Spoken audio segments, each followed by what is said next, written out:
नमस्कार साथियों, आज हम आप लोगों के सामने इस वीडियो के माध्यम से लेकर के आए हैं तेलंगाना विधानसभा चुनाव 2023 का लेटेस्ट एवं ताजा ओपिनियन पोल। साथियों, तेलंगाना की 119 विधानसभा की सीटों पर 30 नवंबर को तेलंगाना की जनता तमाम उम्मीदवारों की किस्मत ईवीएम मशीन में कैद कर देने वाली है। तो साथियों, इस बार तेलंगाना में कौन किस पर भारी पड़ने वाला है? क्या इस बार बीआरएस की वापसी होगी या फिर कांग्रेस पार्टी इस बार यहां पर जीत दर्ज करने वाली है? तो साथियों, यह सवाल हर किसी के दिलो दिमाग में है, लेकिन ओपिनियन पोल में किस पार्टी की जीत हो रही है तो इस वीडियो के माध्यम से पूरा साफ हो जाने वाला है। तो आप बने रहिए वीडियो के लास्ट तक, और पहली बार चैनल पर विजिट किया है तो करेक्ट न्यूज यूट्यूब चैनल को सब्सक्राइब जरूर कर दें और आप अपनी राय, आप अपना सुझाव हमें कमेंट के माध्यम से जरूर दें। साथियों, ओपिनियन पोल के हिसाब से बीआरएस पार्टी और कांग्रेस पार्टी में इस बार सीधी टक्कर बताई जा रही है। कुछ मामलों में तो कांग्रेस पार्टी बीआरएस से भी आगे नजर आ रही है। वहीं अगर भारतीय जनता पार्टी की बात कर ली जाए तो ओपिनियन पोल के नतीजों के हिसाब से यहां पर तेलंगाना के चुनावी नतीजे बीजेपी के लिए मायूसी पैदा कर देने वाले नजर आ रहे हैं। वहीं पिछले दो चुनावों की बात करें तो यहां पर मुख्य विपक्षी पार्टी की भूमिका निभा रही कांग्रेस पार्टी और इस बार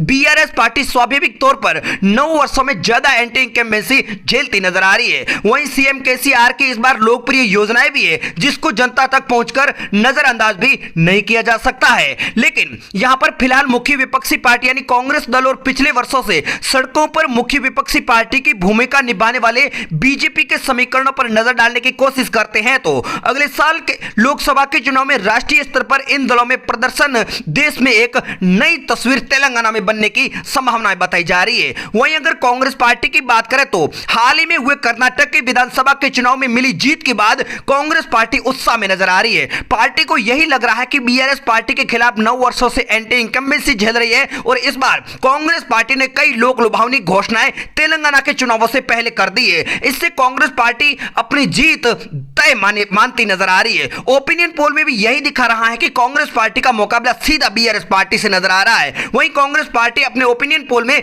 जीत दर्ज करके इस बार सरकार बनाने के भी दावे कर रही है। वहीं अगर साल 2014 और 2018 के विधानसभा के चुनावों की बात करें तो बीआरएस पार्टी से सफलता से इसका ग्राफ ऊंचा रहा था, लेकिन सीटों और वोट शेयर के मामले में कांग्रेस पार्टी को भी फायदा हुआ था। लेकिन इस बार तेलंगाना की जनता किसका साथ दे रही है, तेलंगाना में सरकार किसकी बनने जा रही है? आइए नजर डालते हैं तेलंगाना के तमाम जिलों के ओपिनियन पोल पर। तो बने रहे वीडियो के लास्ट तक और वीडियो को अपने दोस्तों में शेयर जरूर करें। साथियों, तेलंगाना की शुरुआत यादाद्री भुवनगिरी से करते हैं जहां पर विधानसभा की 2 सीटें हैं। 2023 के चुनाव में बीआरएस पार्टी को एक जबकि कांग्रेस पार्टी को एक विधानसभा की सीट पर जीत दर्ज होती हुई बताई जा रही है। अगला जिला हमारे सामने आ चुका वारंगल अर्बन, जहां पर विधानसभा की 3 सीटें और सर्वे के नतीजों के हिसाब से बीआरएस पार्टी को एक जबकि कांग्रेस पार्टी को 2 सीटें मिल रही है। अगली बात कर लेते हैं साथियों, जो जिला हमारे सामने आ चुका है वारंगल ग्रामीण, जहां पर विधानसभा की 2 सीटें और इस बार दोनों सीटों पर कांग्रेस पार्टी को जीत मिल रही है। कुल 119 सीटों में से अब तक बीआरएस पार्टी को 2 सीटें मिल चुकी है और कांग्रेस पार्टी के खाते में 5 सीटें जा चुकी है। वानपति की एक सीट की बात कर ली जाए तो एक सीट पर इस बार कांग्रेस पार्टी का कब्जा होता हुआ बताया जा रहा है। बाकी बीआरएस पार्टी और अदर पार्टी का यहां पर खाता नहीं खुलने वाला है। साथियों, अगला जिला हमारे सामने आ चुका है विकाराबाद, जहां पर विधानसभा की 4 सीटों में से बीआरएस पार्टी को 1, बीआरएस पार्टी को 2 और कांग्रेस पार्टी को भी यहां पर 2 विधानसभा की सीटों पर जीत दर्ज होती हुई बताई जा रही है। अगला जिला हमारे सामने सूर्यापेट आ चुका, जहां पर विधानसभा की 4 सीटें, बीआरएस पार्टी को 1 सीट मिल रही है जबकि कांग्रेस पार्टी को 3 सीटों पर जीत दर्ज हो रही है। साथियों, तेलंगाना के कौन से जिले से वीडियो देख रहे हैं अपने जिले का नाम कमेंट करके जरूर बताएं। सिद्दीपेट में 4 विधानसभा की सीटें, बीआरएस पार्टी को 2, कांग्रेस पार्टी को भी 2 विधानसभा की सीटें मिल रही है। अब तक 119 सीटों में से कांग्रेस पार्टी को 13 सीटें मिल चुकी है, बीआरएस पार्टी को 7 सीटें जा चुकी है। रंगारेड्डी की बात कर ली जाए तो यहां पर विधानसभा की 5 सीटों में से बीआरएस पार्टी को 2 और कांग्रेस पार्टी के खाते में 3 विधानसभा की सीटें ओपिनियन पोल के आंकड़ों में जाती हुई बताई जा रही है। अगली बात कर लेते साथियों संगारेड्डी की 5 विधानसभा की सीटों की, तो के चंद्रशेखर राव की बीआरएस पार्टी को 2 सीटें और कांग्रेस पार्टी के खाते में 3 विधानसभा की सीटें जाती हुई बताई जा रही है।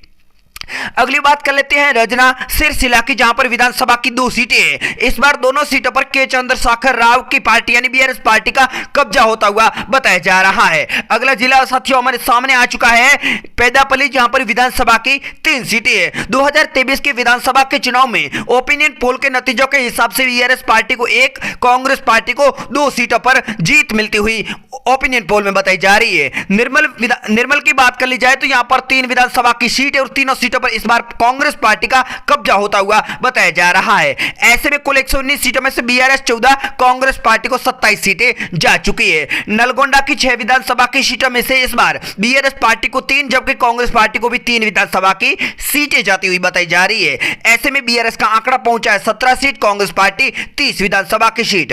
नगर कर्नूल की बात कर ली जाए तो यहां पर विधानसभा की 3 सीटों में से बीआरएस पार्टी को 1, कांग्रेस पार्टी के खाते में 2 विधानसभा की सीटें ओपिनियन पोल में जाती हुई बताई जा रही है। अगली बात कर लेते हैं मल्काजगिरी की 5 विधानसभा की सीटों की। तो 2023 के विधानसभा के चुनाव में ओपिनियन पोल के नतीजों के हिसाब से बीआरएस पार्टी को 2, कांग्रेस पार्टी के खाते में 3 विधानसभा की सीटें जा रही है। अगली बात कर लेते हैं मेडा की, जहां पर विधानसभा की 2 सीटें हैं। बीआरएस पार्टी दोनों सीटों पर कब्जा जमाती हुई ओपिनियन पोल में बताई जा रही है। बीआरएस पार्टी का आंकड़ा पहुंचा 22 सीट, कांग्रेस पार्टी 35 सीट अभी भी आगे बताई जा रही है। मंचेरियल की बात कर ली जाए तो यहां पर विधानसभा की 3 सीटों में से इस बार के चुनाव में बीआरएस पार्टी को 2 सीटें मिल रही है और विपक्ष में कांग्रेस पार्टी के खाते में 1 विधानसभा की सीट सर्वे में जाती बताई जा रही है। अगली बात कर लेते हैं महबूबनगर की 5 विधानसभा की सीटों की। तो बीआरएस पार्टी यानी के चंद्रशेखर राव की पार्टी को 1 सीट मिल रही है, जबकि इस बार कांग्रेस पार्टी को 4 विधानसभा की सीट पर यहां पर जीत होती हुई बताई जा रही है। अगला जिला हमारे सामने आ चुका महबूबाबाद। यहां पर विधानसभा की 2 सीटें, बीआरएस पार्टी को 1, कांग्रेस पार्टी को भी 1 विधानसभा की सीट जा रही है। ऐसे में कुल आंकड़ा बीआरएस का पहुंचा 26 सीट, कांग्रेस पार्टी पहले नंबर पर 41 सीट। कोमाराम भीम की बात कर ली जाए तो यहां पर विधानसभा की दोनों सीटों पर कांग्रेस पार्टी का जादू चलता बताया जा रहा है और यहां पर के चंद्रशेखर राव की पार्टी का खाता नहीं खुल रहा है। अगली बात कर लेते हैं साथियों खम्मम की 5 विधानसभा की सीटों की। तो यहां पर पहले नंबर पर बीआरएस पार्टी को 3 सीटें भी दी जा रही है और कांग्रेस पार्टी के खाते में 2 विधानसभा की सीटें ओपिनियन पोल में जाती हुई बताई जा रही है। अगला जिला साथियों जो हमारे सामने आया है करीमनगर। यहां पर विधानसभा की 4 सीटों में से बीआरएस पार्टी को 2, कांग्रेस पार्टी को भी 2 विधानसभा की सीटें जा रही है। ऐसे में बीआरएस का आंकड़ा पहुंचा 31 सीट, कांग्रेस पार्टी अभी भी आगे है 47 सीटों पर।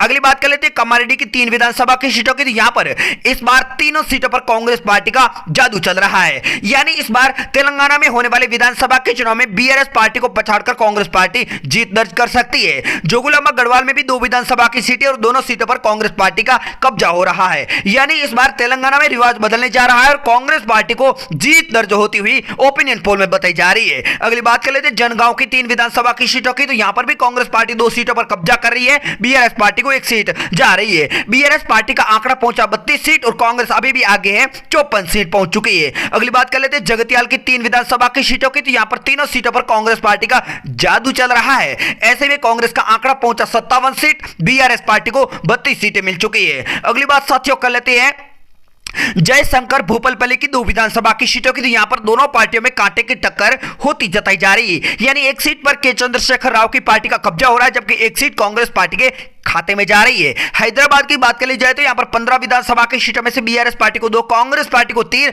जबकि असुद्दीन ओवैसी भी यहां से आती है, यानी एआईएमआईएम के खाते में यहां पर 10 विधानसभा की सीटें जा सकती है। अगली बात कर लेते हैं निजामाबाद की 6 विधानसभा की सीटों की। तो बीआरएस पार्टी को 2, कांग्रेस पार्टी को 4 सीटें, यानी कुल 119 सीटों में से बीआरएस का आंकड़ा 37 सीट, कांग्रेस पार्टी 65 सीटों पर आगे बताई जा रही है। अगली बात कर लेते हैं साथियों भद्राद्री कोठा मुंडम की। यहां पर विधानसभा की 5 सीटों में से बीआरएस पार्टी को 2, कांग्रेस पार्टी के खाते में 3 विधानसभा की सीटें जा रही है, यानी इस बार कांग्रेस पार्टी यहां पर पूर्ण बहुमत से सरकार बना सकती है। अगली बात कर लेते हैं आदिलाबाद की 2 विधानसभा की सीटों की। तो 1 सीट पर के चंद्रशेखर राव की पार्टी बीआरएस का कब्जा हो रहा है, जबकि 1 सीट कांग्रेस पार्टी के खाते में जाती हुई बताई जा रही। कुल 119 सीटों में से बीआरएस को 40, कांग्रेस पार्टी को